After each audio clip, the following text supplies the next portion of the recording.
Boa tarde, Victor.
Boa tarde, turma. Boa tarde, Maurício. Cadê o Maurício? Tudo tranquilo, queridos? Opa, boa tarde. Bom, vamos lá então, gente. Tá entrando aqui, né? Os alunos ainda estão começando a chegar, né? Carol também está aqui. Keila, Giovana, Alisson. Vocês estão me ouvindo bem, né? Deixa eu só ver se eu consigo fazer aqui uma coisinha. Compartilhar minha tela aqui com vocês, tá? Vamos lá. Eu vou partir do primeiro C, mas assim, as mesmas coisas valem para o primeiro E, né? Aqui, olha só. Deixa eu ver se alguém entrou. Tá. Vocês estão vendo aqui que eu preciso autorizar, né? Quando a pessoa pede para entrar com um e-mail que não é o @escola, ele vem aqui, né? E aí eu tenho que autorizar. Se a pessoa entra com o @escola, ela entra direto, então é mais prático, sabe? Vamos lá, então. A Mônica, a pedagoga, deixou um recado aqui no primeiro C, vale para o primeiro E também, né? Trimestre fecha dia 29 de maio. Então, vamos lá. A gente tem essa semana e mais a semana que vem para terminar. Eu vou passar uma atividade que é a atividade final dessa parte aqui, tá? Desse trimestre, né? Vamos ver o seguinte. Eu tenho aqui esse tópico não aparece para vocês porque eu não postei. Eu tinha postado uma atividade aqui, mas eu acabei removendo ela para cá, para uma atividade avaliativa. Observem que tudo que é atividade avaliativa vale nota, né? Inclusive, vamos lá, aqui, ó. Tem aqui uma atividade que eu vou fazer o seguinte. Vou editar ela para vocês aqui, olha só. Isso que a CED manda, né? Então, eu vou tirar isso aqui tudo, tá? Vou colocar assim, ó. Formulário chamada CED. Isso aqui é legal, porque vai direto para o livro de registro, né? De chamada de vocês. Eu vou deixar para vocês responderem até amanhã, tá? Essa presença aqui. Tópico chamadas. Aqui, isso tá para o primeiro. Deixa eu ver se eu consigo editar aqui. Não. Peraí. Deixa eu só ver se eu consigo fazer para as duas turmas. Não, também não dá. Eu vou ter que ir lá no primeiro E e fazer também lá. Mas não faz mal. Isso aqui eu vou deletar também, tá? E vou programar. Isso é uma chamada. Se alguém tiver dificuldade com esse formulário, entre em contato comigo, ele deve abrir amanhã, tá? E aí eu faço um outro tópico para vocês responderem daquele jeito que eu estava fazendo antes, que estava funcionando, né? Mas a sede quis mudar, então vamos trabalhar com o que aparece para a gente aqui, né? Aqui, ó, mesma coisa. Vou manter só o formulário de chamada, tá?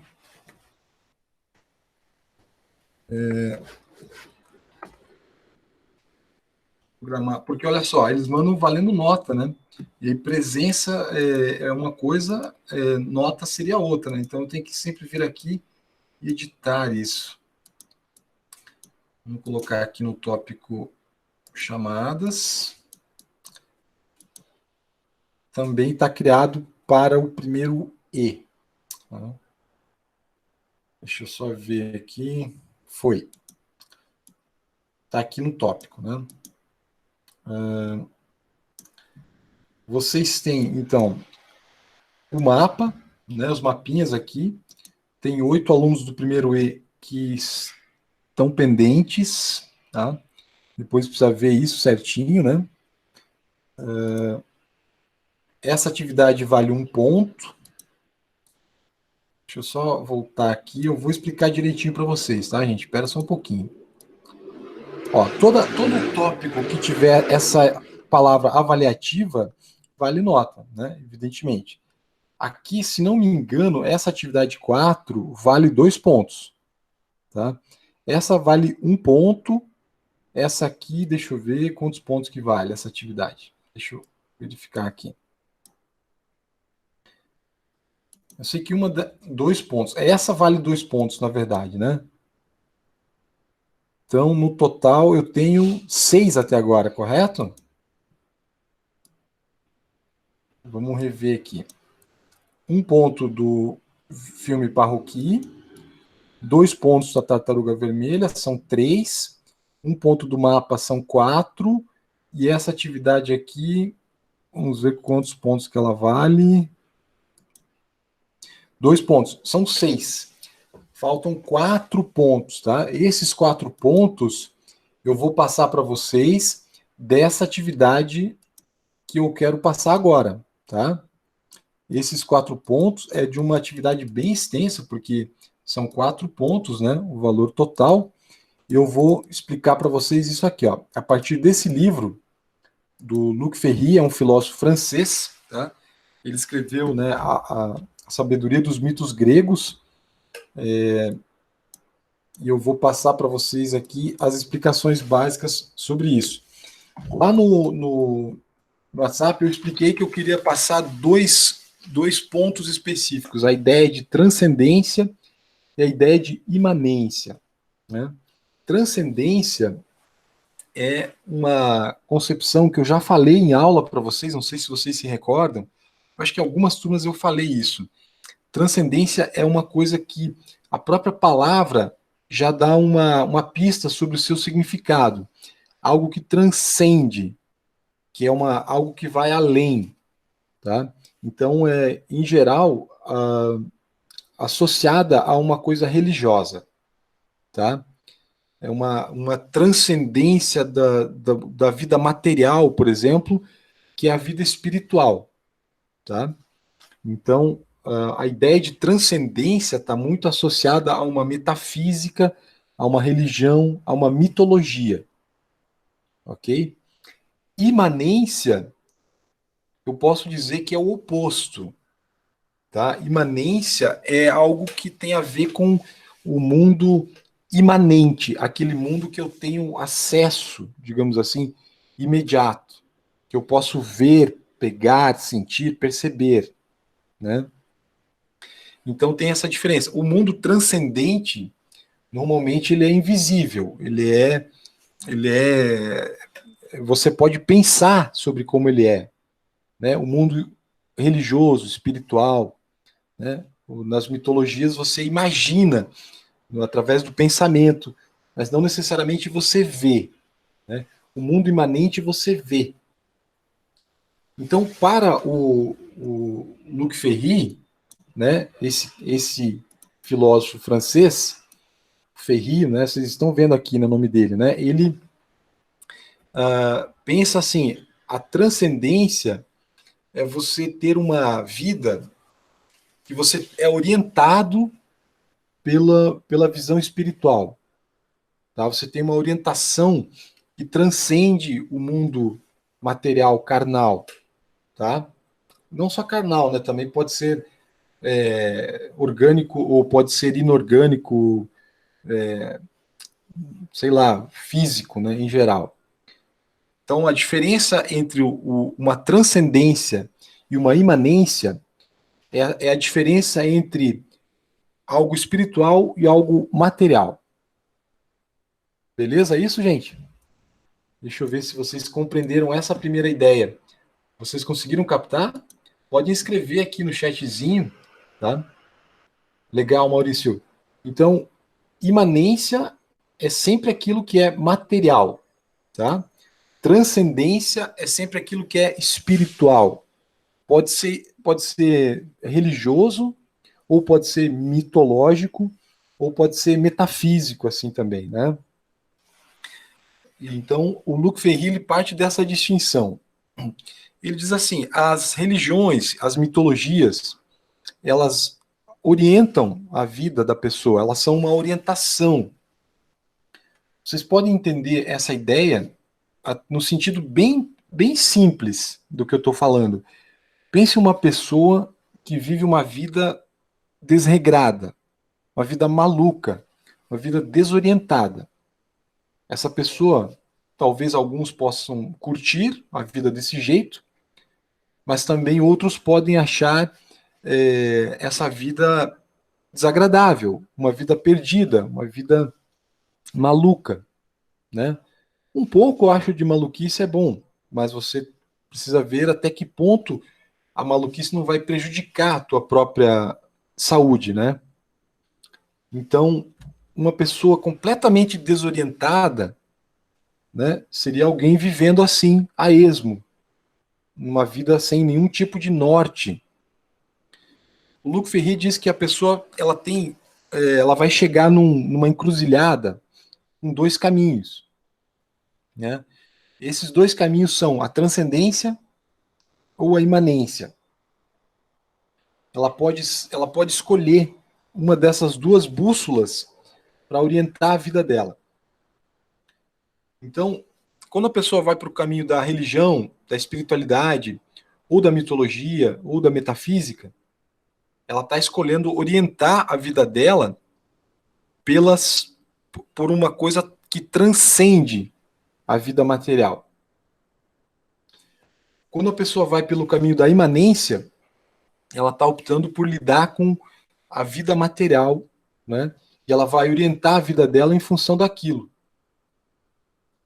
Dá para vocês pensarem vários exemplos e tentarem encaixar essas encruzilhadas, né? Digamos, uma pessoa que orienta a sua vida pela busca do dinheiro, tá? É uma pessoa que quer viver na imanência. Ela quer ter mais poder, digamos assim, no mundo material.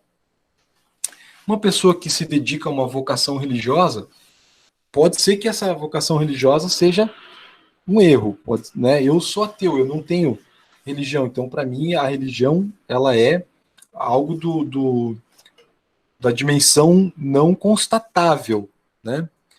Mas ainda assim é diferente de alguém que busca só o dinheiro, alguém que busca viver correndo atrás de bens materiais, né? Uma pessoa que busca uma orientação para a vida em valores espirituais. Há essa diferença. E a partir disso, o Luc Ferry vai querer estabelecer que a diferença também se aplica da mitologia, da metafísica e da religião para a filosofia. Tá? Ele vai dizer que a filosofia também é uma forma de a pessoa orientar a sua vida, ter uma orientação na vida dela. Só que não necessariamente ela tem o recurso a uma transcendência. Né? A filosofia, ela é, assim como a religião, uma coisa que orienta a vida da pessoa, porém, ela não pode prometer uma vida após a morte, por exemplo. Né? Então, a filosofia é um pouco mais dramática, porque ela tem de lidar com essa incerteza. Né? Então, ela tem de lidar com essa coisa de não saber, de não poder ter uma certeza, como algumas religiões têm, né? E as mitologias gregas também, as mitologias africanas, indígenas, elas têm uma certeza sobre o mundo espiritual, né? E isso até tranquiliza as pessoas, porque uma característica da vida, às vezes, é você ter medo de que ela acabe, porque ela é uma coisa provisória, né? Então, com a religião, muitas pessoas conseguem encontrar paz. Na filosofia, essa paz não é garantida. Vocês compreenderam essa pequena diferença, gente? Então, aplicando, né, os dois conceitos de imanência e transcendência aqui do Luc Ferry, eu diria que a imanência está do lado da filosofia nesse caso também. Ou a filosofia lida com a imanência. Ela tenta orientar a vida do ser humano sem nenhuma promessa que ela não tenha certeza que pode se realizar. Tá? Então esse seria um primeiro aspecto, né, da filosofia do Luc Ferry. Tá? E aí ele vai tentar ver de que maneira os mitos, né, podem ter os dois pés, né? Podem ter um pé na religiosidade, na transcendência, mas também podem ter um pé na imanência, ou seja, podem ser uma forma de sabedoria para você ter uma vida, digamos assim, produtiva, né? E que não seja, vamos dizer assim, que não seja uma vida não saudável sob certos aspectos. Ainda que eu ache que um pouco de loucura pode ser saudável, né? Os artistas, por exemplo, eles são meio malucos quando fazem suas criações, né? Mas há uma espécie de técnica em que você usa a criatividade, né? O momento da maluquice para ser criativo, mas depois você tem os pés no chão, né? Para não ser uma completa maluquice, digamos assim, né? Bom, o trabalho vai ser, então, a partir dessas ideias, né? Eu vou começar aqui. Eu vou pedir que vocês façam um resumo desse texto, tá? Vai começar na página 7 e vai até a página 30 e 32, se não me engano. Aqui já são notas de rodapé. Vai até aqui, até a página 31. Tá? Vocês vão, nesse resumo, vocês vão abordar alguns tópicos. Né? Primeiro aqui no começo, mitologia grega. Para quem e por quê? Tá? Aqui nesse começo, nesse primeiro tópico, vocês vão falar da Odisseia, de Homero, né? Vão dar um resumo sobre o que acontece na Odisseia. A Odisseia, ela é o retorno de Ulisses depois da Guerra de Troia. Vocês vão falar um pouquinho também da Guerra de Troia, né? Vocês precisarão falar como que começou a Guerra de Troia. Existe uma deusa da mitologia chamada Eris. É a deusa da discórdia. Né? Existe essa deusa. A discórdia, então, vai gerar um conflito. E é um conflito bem curioso, porque Zeus está promovendo um banquete, né? E nesse banquete estão as deusas mais belas da mitologia, e Eris, que não foi convidada, né? Porque ela nunca é convidada, porque, digamos assim, ela causa discórdia, né? Em qualquer reunião que ela vai, ela produz um conflito, né? Mas ela chega de penetra nesse banquete, e porque ela não foi convidada, ela resolve fazer uma provocação. Ela coloca um pote de ouro em cima da mesa e diz que esse pote de ouro está destinado para a mais bela das deusas. E cada uma das deusas que está ali no banquete acha, então, é para mim. Né? Elas se acham as mais belas. E começa por aí um conflito, né? Que vai produzir a Guerra de Troia, né? Retratada na Ilíada. E essa guerra será vencida pelos gregos de uma forma bastante ardilosa. Ulisses é um homem ardiloso, é um homem esperto, né? Ele vai inventar uma maneira de um estratagema para conseguir enganar os troianos e derrotá-los. Um estratagema bastante cruel e sanguinário, né? Vocês vão ler depois, porque ele coloca lá uma armadilha, né? E ataca os troianos quando os troianos estão dormindo. Mas, enfim, tudo isso é parte lá da Ilíada, né? E termina com a vitória dos gregos. E agora Ulisses está voltando para casa, né? Esse ponto aqui vocês vão explicar tudo isso e vão focar bastante nesse retorno, tá? De Ulisses para sua terra, né? Aqui tá explicado aqui também o banquete que gerou essa guerra, né? E toda essa carnificina, né? Todas essas mortes que aconteceram ali entre os gregos, né? Depois, como Ulisses precisa voltar para casa, ele enfrenta outra dificuldade, né? Que é os perigos nesse retorno para casa. É uma série de dificuldades, eu já contei algumas para vocês em sala de aula. Eu lembro que uma delas eu contei, que é quando Ulisses está passando pelo Vale das Sereias, né? Mas vocês vão contar todas essas dificuldades, tá? E vão chegar, depois de feito esse resumo dessa parte, vocês vão chegar na seguinte parte. Deixa eu passar aqui. Vocês vão chegar aqui, ó, nesses tópicos.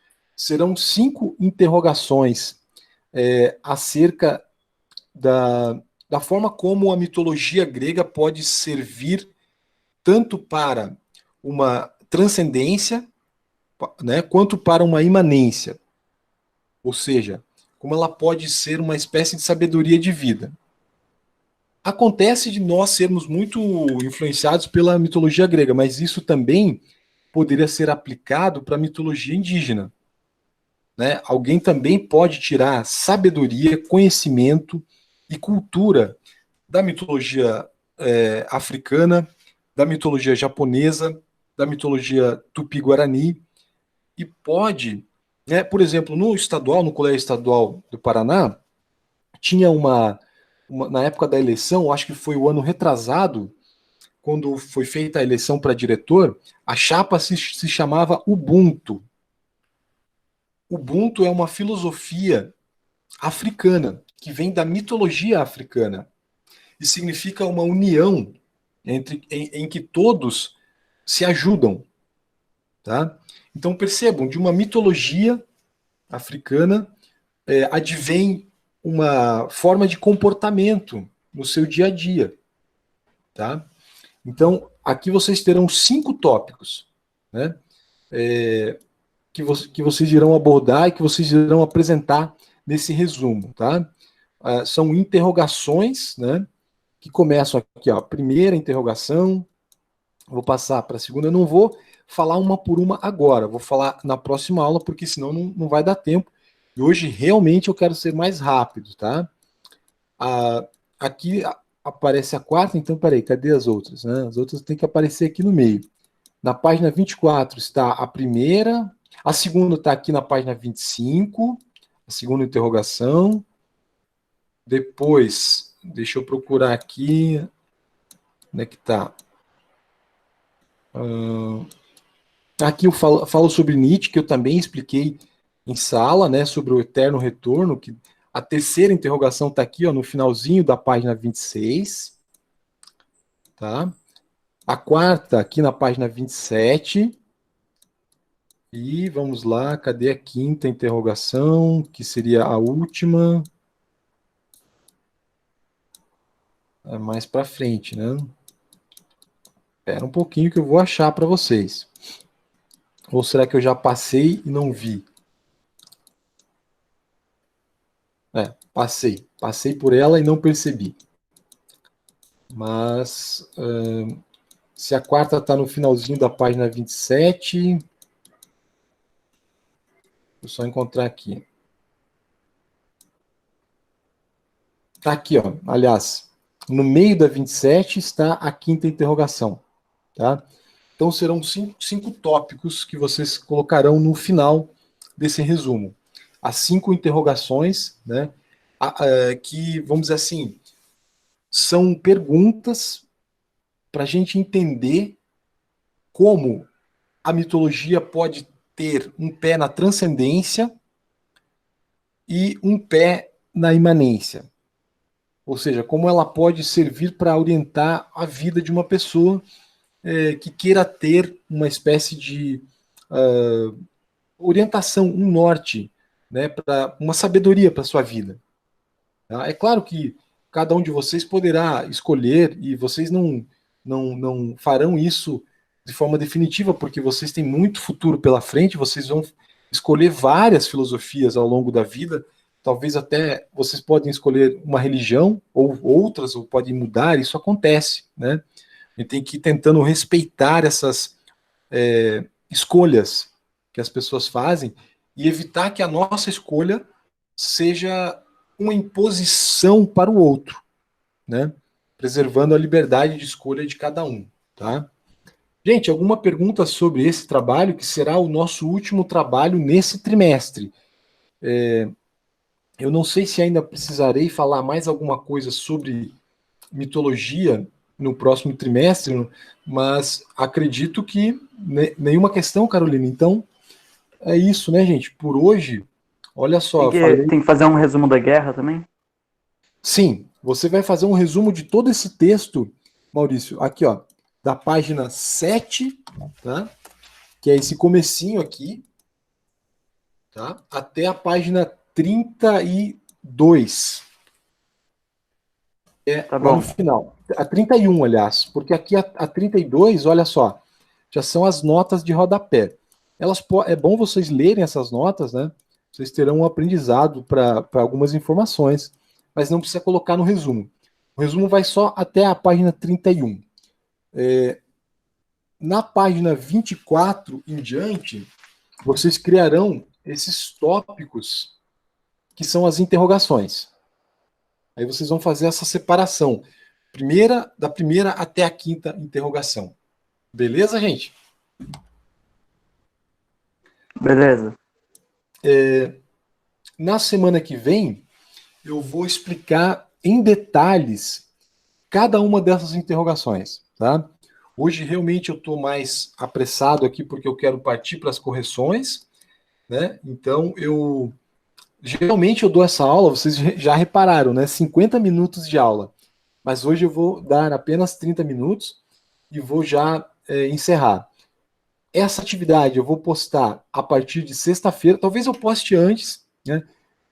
Na verdade, talvez até eu vou postar antes para vocês terem mais tempo de ler e trabalhar. Mas eu só vou poder explicar ela em detalhes na próxima aula de terça-feira. Combinado, gente? Maravilha, então, Giovana, Alisson, muito obrigado por terem vindo.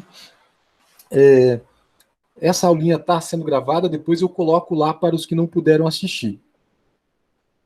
Deixa eu só ver aqui. Tem bastante gente aqui, né? Valeu, então, gente. Muito obrigado pela presença de vocês. Na próxima terça estamos de volta aqui. Um abraço, tchau, tchau. Tchau.